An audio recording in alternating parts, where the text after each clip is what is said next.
নমস্কার, আমি লিপি সাহা। হ্যালো এভরিওয়ান, কী অবস্থা, কেমন আছেন সবাই?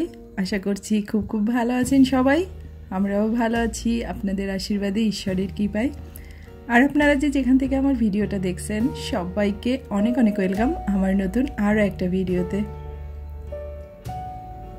সকালবেলা নাস্তা বানানোটা দিয়েই ভিডিওটা শুরু করলাম। তো আজকে কর্তামশাইয়ের ইচ্ছা হয়েছে পরোটা খাওয়ার।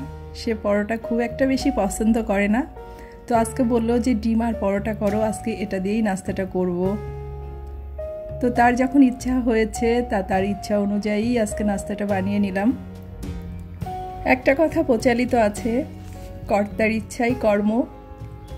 তবে এখন এটা খুব একটা বেশি কার্যকর নয়, কারণ সবসময় কর্তার ইচ্ছাই কিন্তু কর্ম হয় না সংসারে, কর্ত্রীর ইচ্ছাও কর্ম হয়ে থাকে। তো নাস্তাটা খাওয়ার পর ভাই সকাল সকাল চলে আসছে বাড়ি থেকে। মানে এখন তো আমাদের ওখান থেকে আসা খুবই সহজ হয়ে গেছে পদ্মা সেতুর জন্য। তো ও সকালে 11টা-12টার মধ্যেই বাসায় পৌঁছে যায়। তো ভাই আসছে বাড়ি থেকে, অনেকগুলো জিনিস পাঠিয়েছে।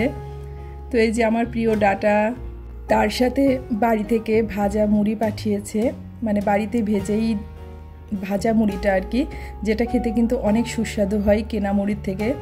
আরও অনেক অনেক জিনিস পাঠিয়েছে। তো এদিকে স্বপ্নিল ওর মামার জন্য তরমুজ কেটে দিল, আর আমি মুড়িটাই যে বয়ামের মধ্যে রেখে দিচ্ছি, কারণ পলিথিনের ব্যাগে পাঠিয়েছে, এটা বাইরে কিছুক্ষণ থাকলে নরম হয়ে যাবে।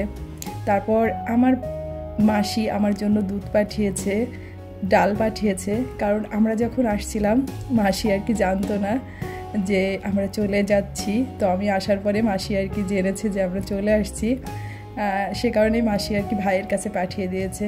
আর এই যে দেখেন দুপুরের পরে বৃষ্টিটা নেমেছে আর অতিথিরাও চলে আসছে। তো ওরা আজকে আর আমাদের বাসাতে আসেনি, দেখলাম যে ওই পাশের আর কি ছাদেই আসছে। তো এদিকে আপনাদের দেখাই যে স্বপ্নিল কি কাজ করছে। মানে আমি এটা দেখতে এসেই দেখি যে বানরগুলো আর কি আসছে। তো স্বপ্নিলের ভীষণ বায়না হয়েছে দাদু ভাইয়ের কাছে, তার জন্য মাটি পাঠিয়েছে। সে আর কি মাটি দিয়ে যে প্রতিমা বানাবে। তো এখানে হচ্ছে শিবলিঙ্গ বানিয়েছে। আপনারা কেউ যারা আমার আসার ভিডিওটা দেখছেন তারা হয়তো দেখে থাকবেন যে স্বপ্নিল বাড়ি থেকে আসার সময় কান্নাকাটি করতেছিল, কারণ আমি মাটিটা নিয়ে আসিনি এ কারণেই। তাই বাবা আবার ভাইয়ের কাছে মাটিটা পাঠিয়ে দিয়েছে। তো সেটা পেয়ে স্বপ্নিল তো ভীষণ খুশি। তো যাই হোক, ও এদিকে ওর কাজ করতেছে। আর বারান্দার অবস্থা কি বলবো, একেবারে যাতা অবস্থা, বারবার করে জল দিয়ে ধুচ্ছি, আর ও মাটি নিয়ে ওরকম একটু পরপর খেলতে বসে যাচ্ছে। তো এদিকে দুপুরে রান্নাটাও কমপ্লিট করে নিয়েছি। তো এদিকে ডিম রান্না করেছি, লতি করেছি, ডাল করেছি, আর ডালের বড়া করেছি। তো এখন হচ্ছে দুপুরে খাওয়া দাওয়াটা করবো। তো আজকের ভিডিওটা এ পর্যন্তই। সবাই ভালো থাকবেন, সুস্থ থাকবেন, দেখা হচ্ছে নেক্সট ভিডিওতে।